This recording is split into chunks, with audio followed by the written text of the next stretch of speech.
Estamos de volta aqui no Paideia, já com a presença no estúdio do professor Antônio Álvaro Soares Zuin, que é professor titular do Departamento de Educação da UFSCar. Antônio, é um grande prazer recebê-lo aqui hoje. A gente aguardava isso já há um tempo, a gente ter essa oportunidade aqui de conversar sobre o livro e sobre toda a sua trajetória aí de pesquisa. Mariana, eu que agradeço, né? É um prazer imenso estar aqui com vocês, né? Dialogando sobre essa temática, né? Que a gente vai falar daqui a pouquinho. E aproveitar para dar os parabéns para o programa também, né? O nome não poderia ter sido melhor escolhido, né? Parabéns. O programa está fazendo 10 anos, completando 10 anos, essa é a nossa penúltima entrevista. Que beleza. E eu queria que a gente começasse falando, você trabalha num campo bastante bem delimitado, um olhar muito específico, que é o da teoria crítica. Então, eu queria que, na medida do possível, você brevemente apresentasse esse campo para o nosso público, tanto a sua origem histórica, mas também como ele te ajuda hoje a olhar aí para os diferentes fenômenos na área da educação para os quais você olha. Olha, de fato, a minha referência principal, né, do ponto de vista epistemológicos são os pensadores, né, da chamada teoria crítica da sociedade, ou também conhecida como Escola de Frankfurt, né? Embora eu prefira o termo teoria crítica, porque escola poderia dar a impressão de se tratar de um tipo assim, de grupos de pensadores que têm uma espécie de fio condutor do seu pensamento, né, de uma maneira retilínea, né, até progredir e chegar a um determinado nível, né? Então, não seria bem uma escola, né? Acredito que são pensadores que foram importantíssimos no século passado e continuam sendo até hoje, no sentido assim, principalmente de destacar quais seriam as transformações decorrentes do desenvolvimento do modo de produção capitalista no processo formativo, né, que é o que eu mais me interesso, mas também eles têm várias outras vias de análise, digamos assim, né, para várias outras áreas de conhecimento, né. Então, além da questão da formação, e portanto mais diretamente ligada à educação, há uma série de contribuições desses teóricos para as áreas de filosofia, comunicação, psicanálise, etc, etc. Então, e dentre esses teóricos, os principais que eu me fundamento são o Theodor Adorno, né, o Max Horkheimer, o Walter Benjamin e o Herbert Marcuse, que são autores clássicos, né, da teoria crítica,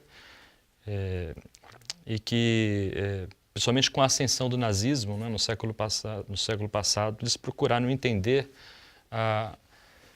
de uma forma assim bastante aprofundada quais seriam os fatores objetivos e subjetivos que fizeram com que a barbárie nazista se instalasse, né? Dentre outras preocupações, evidentemente, né? Mas nesse sentido eles produziram, né, textos decisivos para a gente compreender de que maneira comportamentos autoritários, um pensamento padronizado, de que forma as pessoas como que etiquetam, né, outras, né, num processo de rotulação, né, e portanto, como que esses tipos de comportamentos se reproduzem na sociedade capitalista contemporânea. E a meu ver, a atualidade desses autores é muito disso também, né, porque infelizmente a gente está observando o recrudescimento assim, de um caldo cultural autoritário que vem se manifestado assim, em várias ocasiões e em várias áreas também, né? Inclusive no nosso país, né? Não só nos outros países, enfim, do exterior, mas inclusive no Brasil, né? Então, mais do que nunca, é preciso pensar como que conceitos que eles desenvolveram como indústria cultural, semi-formação, dessublimação repressiva, enfim, entre vários outros, né, poderiam ser revitalizados numa sociedade em que cada vez mais se afirma o que os autores hoje chamam de revolução microeletrônica. Então, o potencial desses autores é muito grande nesse sentido. Acho que, de certa maneira, eu gostaria de enfatizar essa questão, né, tentando fazer uma relação entre o que eles fizeram no século passado e como que eles poderiam, os conceitos que eles produziram poderiam ser revitalizados na sociedade atual, né? Tem uma coisa que me parece bastante impressionante, que é justamente essa questão que você coloca da possibilidade de atualização desses conceitos. É claro que a gente tem autores contemporâneos da teoria crítica, mas A gente, quando você falava de indústria cultural, por exemplo, eles escrevem no momento em que a televisão praticamente inexiste. E hoje a gente fala tanto de redes sociais e de toda a transformação que elas estão provocando para o bem e para o mal, né? Então, toda essa questão, por exemplo, do autoritarismo e da violência. Como que é justamente essa potência, como que você vê essa potência de um trabalho que foi feito nos primórdios da indústria cultural ainda poder responder ou nos ajudar a responder tantas questões nesse mundo que a gente vive, que a gente está tentando entender ainda, me parece, inclusive, o impacto, por exemplo, das redes sociais. Né? Sem sombra de dúvida. Né? Só para dar um exemplo dessa revitalização, né? Tentando responder a sua questão, acho assim, quando a gente fala em indústria cultural, que foi um termo que o Adorno e o Horkheimer engendraram, né? No livro Dialética do Esclarecimento, publicado em meados da década de 40, dentro do século passado, você tem toda a razão, porque a menina dos olhos da indústria cultural naquele período era o cinema. A televisão estava começando a se difundir, enfim, né? Principalmente nos Estados Unidos.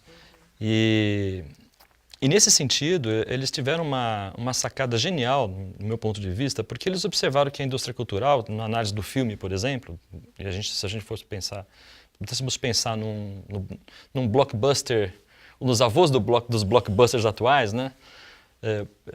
Por exemplo, um filme de faroeste, né? Eles observaram que o filme, como qualquer outra mercadoria, é intrinsecamente padronizada e massificada, né? Desde o processo da sua concepção.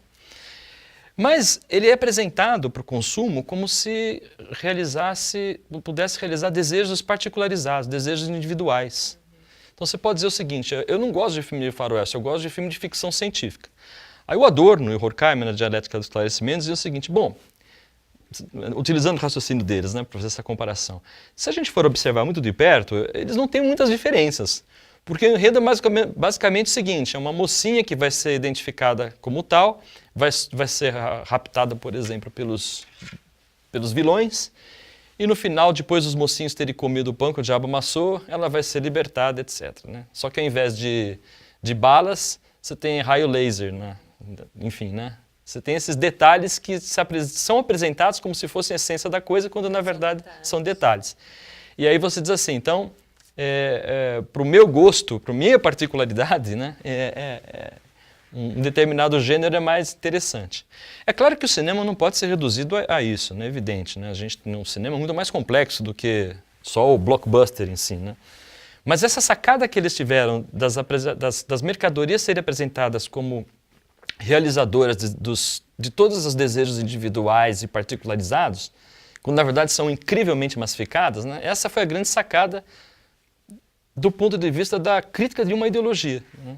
Então o conceito de indústria cultural tem esse pulo do gato, digamos assim, né? Por isso que ele é muito efetivo se a gente compara, por exemplo, com o conceito de cultura de massa. Que cultura de massa, de acordo com Adorno, né, poderia ser equivocadamente interpretado como uma cultura que viria originariamente da própria massa, ou portanto uma cultura popular, né? E a indústria cultural ela diverge completamente da cultura popular e da cultura erudita. Ela faz uma fusão, uma amálgama, em que você não tem nem a cultura popular nem a cultura erudita. Você tem elementos de ambas para poder construir mercadorias absolutamente padronizadas e massificadas, né? Então, essa ideia da personalização estava lá, né?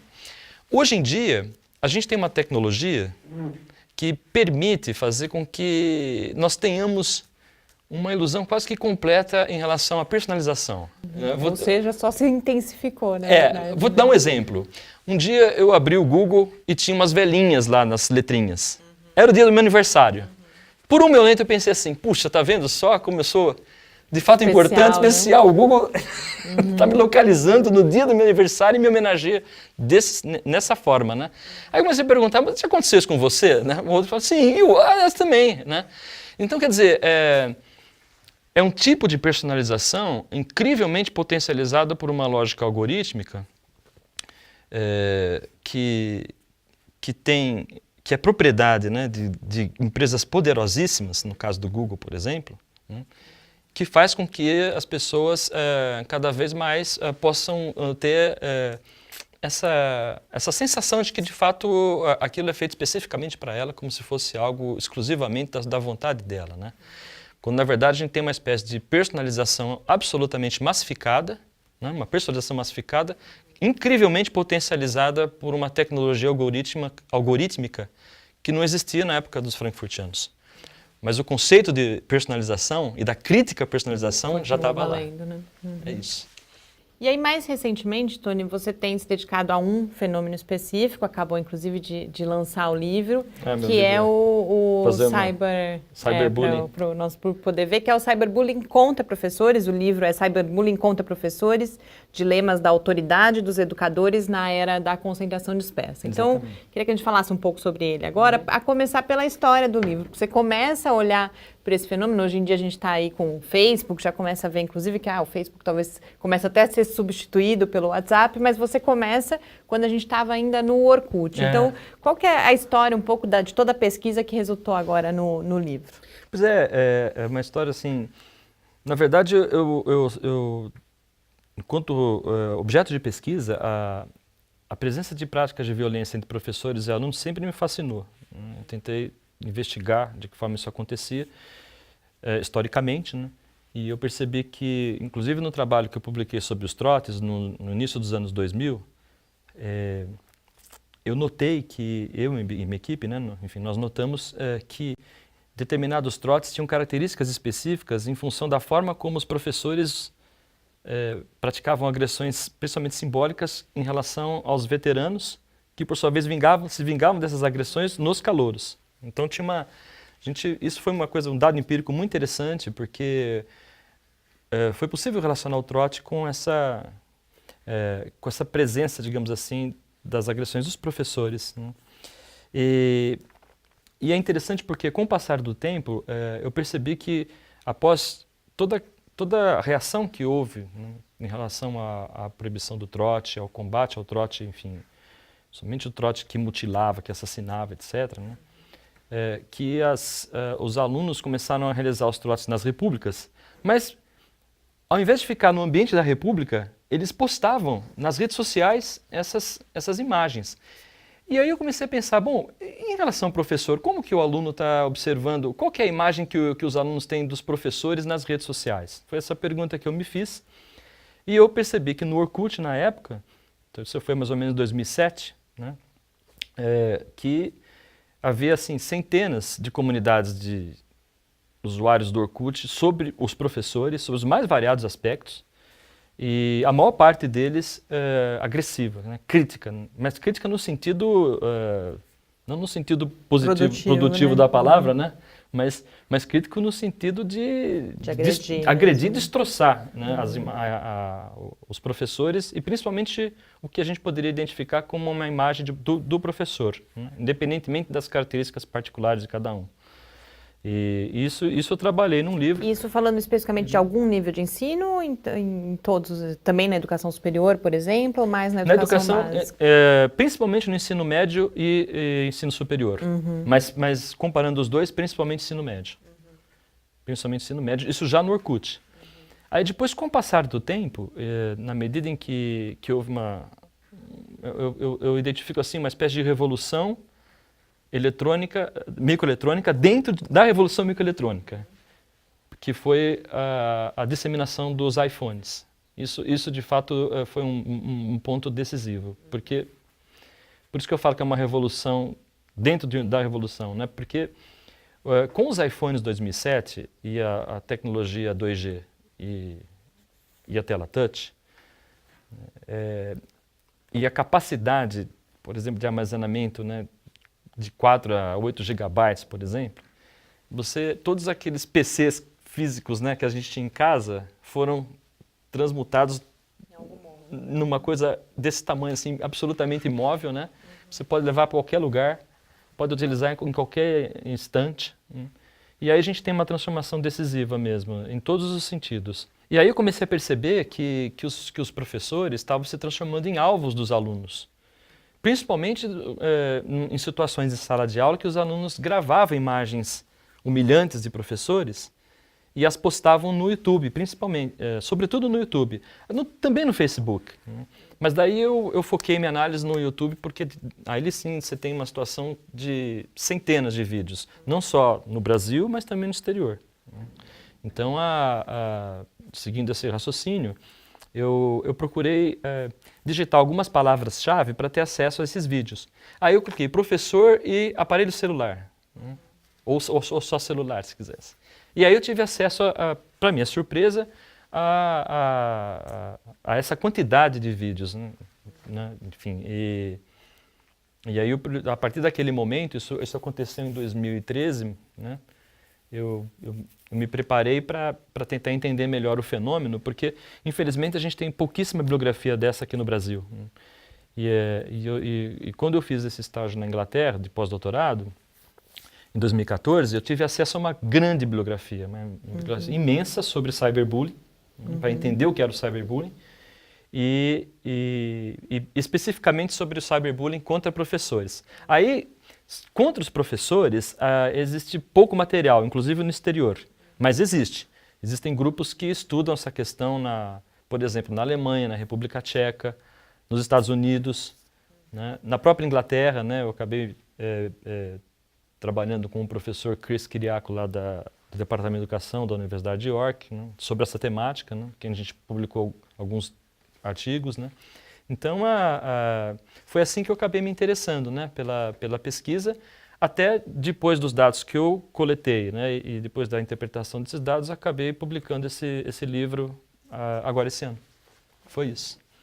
E aí, você no livro tem toda uma parte teórica, mas você tem alguns casos empíricos, não só de vídeos brasileiros, e você caracteriza, portanto, nesses vídeos, o cyberbullying. Queria que você contasse um pouco sobre esses casos e o que caracteriza, então, o cyberbullying de alunos contra professores. Tá. Então, primeiro, assim, acho que é muito interessante a gente demarcar a diferença de bullying e cyberbullying, porque o bullying, ele marca, a característica do bullying é marcar um determinado indivíduo, né, a ponto desse indivíduo se transformar em alvos constantes de humilhações ou de agressões físicas.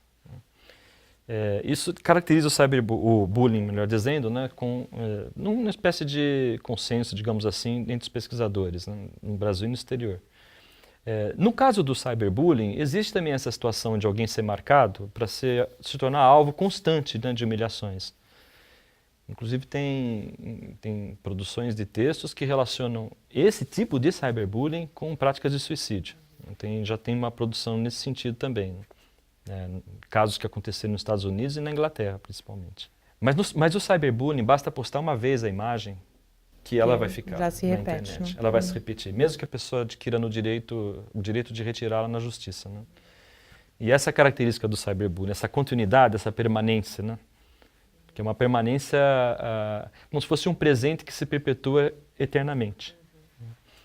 Então, marcada essa diferença, aí assim, existem vários tipos de cyberbullying contra professores, pelo que eu pude observar. Mas eu queria destacar um principalmente, que é uma espécie de humilhação em relação ao professor, muito peculiar e que diz respeito com a nossa dificuldade de focar a atenção na leitura e no entendimento de determinados textos, gerando o que eu chamei de concentração dispersa, né? Porque, assim, sabe, Mariana, não só no Brasil, mas também no exterior, se você digitar a palavra cell phone e teacher, por exemplo, você vai encontrar vários vídeos semelhantes àquele que eu vou dizer agora no Brasil, né? É assim, é um professor que se desespera com a presença do celular em sala de aula, retira violentamente da mão do aluno o celular e o esmaga no chão, com toda a força. E depois essa imagem é gravada, né, e postada nas redes, principalmente no YouTube, com vários comentários depreciativos em relação ao professor.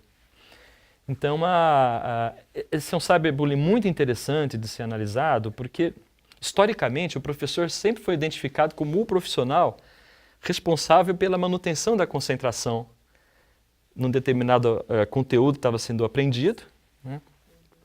E portanto, eles se esforçavam no sentido de fazer com que esse foco de atenção e, portanto, essa concentração permanecesse. Usou várias estratégias para isso. Pode ser a sedução pedagógica, às vezes até com violência física e verbal também, né? Foram várias estratégias. Agora, o que a gente observa historicamente hoje, né, é que os alunos parecem ter a sensação de que com os seus celulares, eles não mais precisam do professor, porque eles podem acessar qualquer informação a qualquer momento. Então é como se eles dissessem assim, vocês não têm mais o poder, para os professores, né, de exigir que a gente se concentre. Nós vamos decidir quando nós vamos fazer isso. E mais, a gente vai poder se vingar de muitas das dores que nós tivemos que internalizar dentro desse contexto da concentração dispersa, na figura que historicamente foi responsável pela exigência da concentração nas aulas, o professor. Então é uma reação também violenta por parte dos alunos, de uma reação violenta dos professores. Como se eles estivessem violentando os alunos também à medida que exigem essa concentração, que é algo tão difícil de oferecer hoje em dia. Exatamente. Né? E aí, desesperadamente, esses professores dizem assim, quando eles esmagam os celulares, né? Vocês têm que prestar atenção em mim, não nessas máquinas, entendeu? Então eu vou me livrar delas. Eu vou me livrar delas de uma forma ou de outra. É muito interessante, porque isso não acontece só no Brasil. Eu vi vários vídeos de outros países também, com essa mesma dinâmica. Né? E aí, Tony, a gente tem então, de um lado, esse conceito da concentração dispersa e de outro, inclusive é o início do seu livro, essas alterações e, de certa forma, se mina essa autoridade pedagógica do professor. Diante desse quadro, o que você tem a dizer para os professores? O que fazer? O professor, por exemplo, como a gente vê alguns discursos, se torna obsoleto diante dessas novas fontes de informação? Ou há um papel que você vê que ele pode vir a exercer e que pode transformar, inclusive, essa situação? Bom, eu penso o seguinte, essa é uma pergunta que eu me faço diariamente. Né? Que tipo de estratégia a gente poderia ter, inclusive do ponto de vista didático, em relação à presença dessas tecnologias? Então, eu penso assim, em dois momentos. Num plano macro, precisaria haver um debate amplo sobre essa relação entre tecnologias digitais e a utilização dessas tecnologias nas salas de aula. E isso em todos os níveis. Principalmente no ensino médio e universitário, eu acho. Porque a gente tem que pensar também em formas de contratos pedagógicos, vamos dizer assim, para essa situação com os adolescentes e para outra situação com os alunos da universidade, por exemplo. Só para dar um exemplo, enfim. Porque, assim, do ponto de vista da utilização dessas tecnologias e do próprio celular, eu tive a oportunidade de ler vários textos também, de pesquisas que estão sendo feitas, né, em outros países. E os pesquisadores, de certa forma, estão absolutamente divididos em relação a esse uso. Porque eles veem benefícios, e de fato há uma série de benefícios. Então, por exemplo, uma imagem que eu poderia utilizar numa aula para discutir a barbárie da guerra, como um quadro do Picasso, do Guernica, eu não precisaria esperar uma semana a mais para trazer para eles, alunos ou elas, né, essa imagem. Eu não precisaria. Poderia pegar um celular e projetar essa imagem imediatamente. Né? Então, a quantidade de insights que isso poderia gerar seria excelente, né? Enfim, né? Grande possibilidade. Né? Esses são os aspectos positivos. Agora, dos negativos, tem um consenso da dispersão da concentração. Né? Dessa possibilidade de dispersão de concentração. Então, eu acho que é uma questão que precisa ser muito refletida e muito pensada, principalmente em relação aos, como eu falei, né, aos diferentes níveis de aprendizado, né, as fases, enfim. Porque no geral, isso no plano macro, né, no plano micro, eu acho que o professor precisaria repensar a sua identidade, né? Inclusive para ressignificar a sua própria autoridade. Acho que isso seria uma coisa muito importante, né? Porque eu penso assim, se os alunos estão utilizando esses celulares nas aulas e portanto, eles saem da aula e vão para as redes sociais para quaisquer assuntos, e o professor permanece, então um elo pedagógico se rompe. Né? Se o professor sai por meio das redes sociais e os alunos permanecem na aula, o elo também se rompe.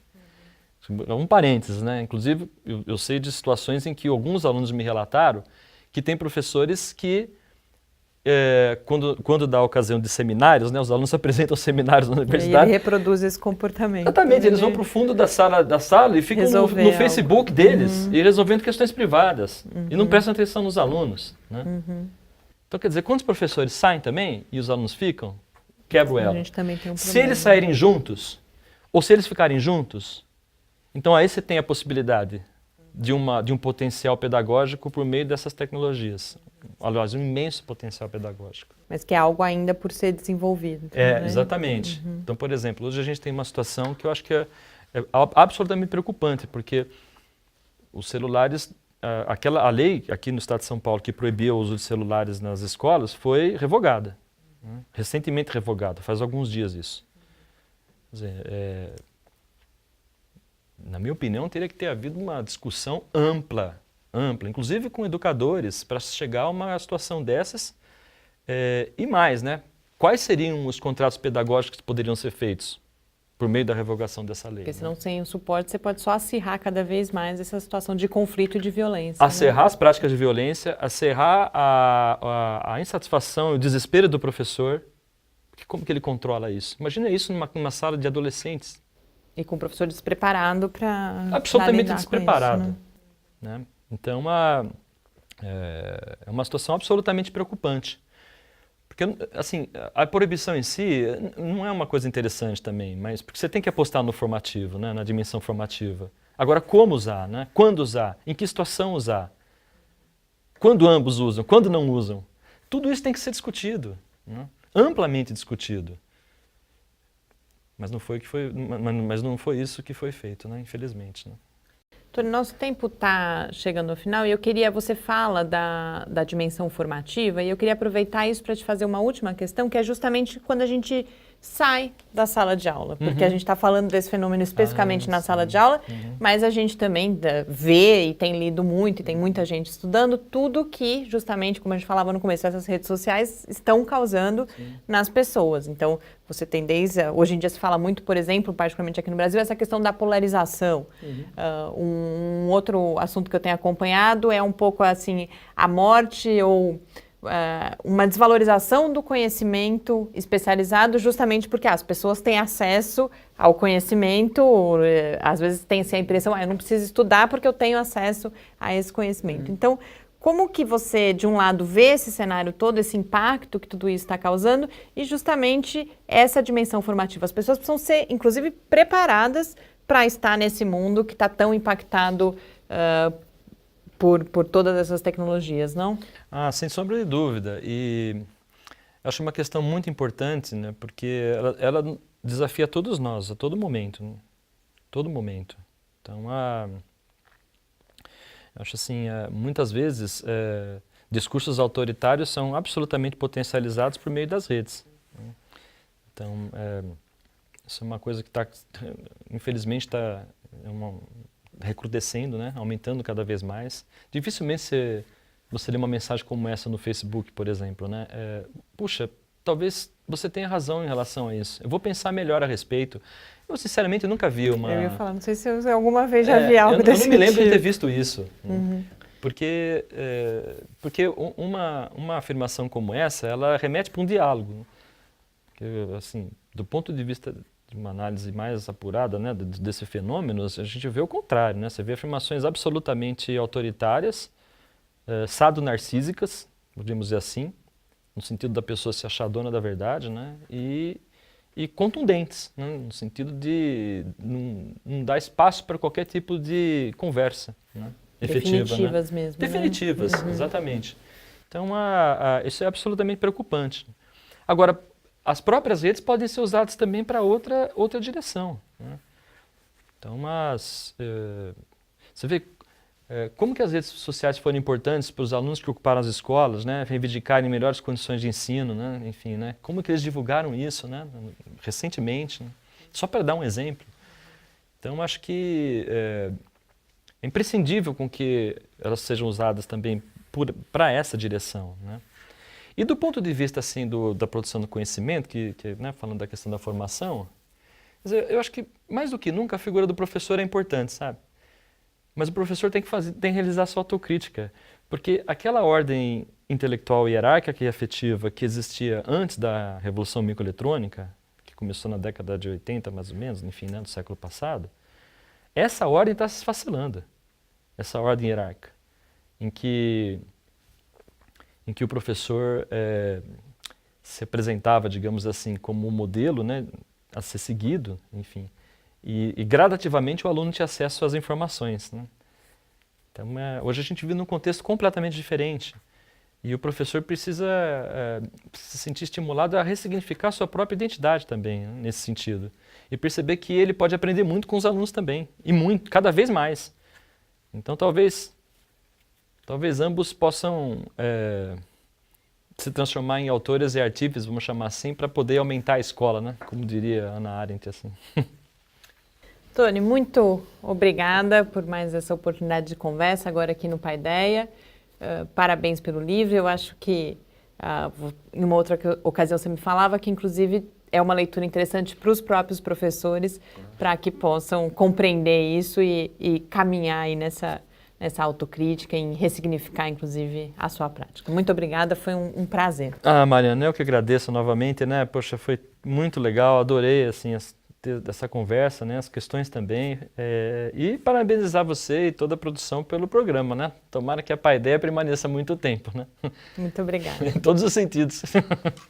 E eu conversei, então, com o professor Antônio Zuin, que é professor titular do Departamento de Educação aqui da UFSCar. A gente termina esse programa, voltamos para o último programa de 2017 na próxima terça-feira, às 6 horas da tarde. Enquanto isso, você pode acompanhar o Lab no Facebook, no Twitter ou falar com a gente. O e-mail é o cliqueciência@ufscar.br. Muito boa noite.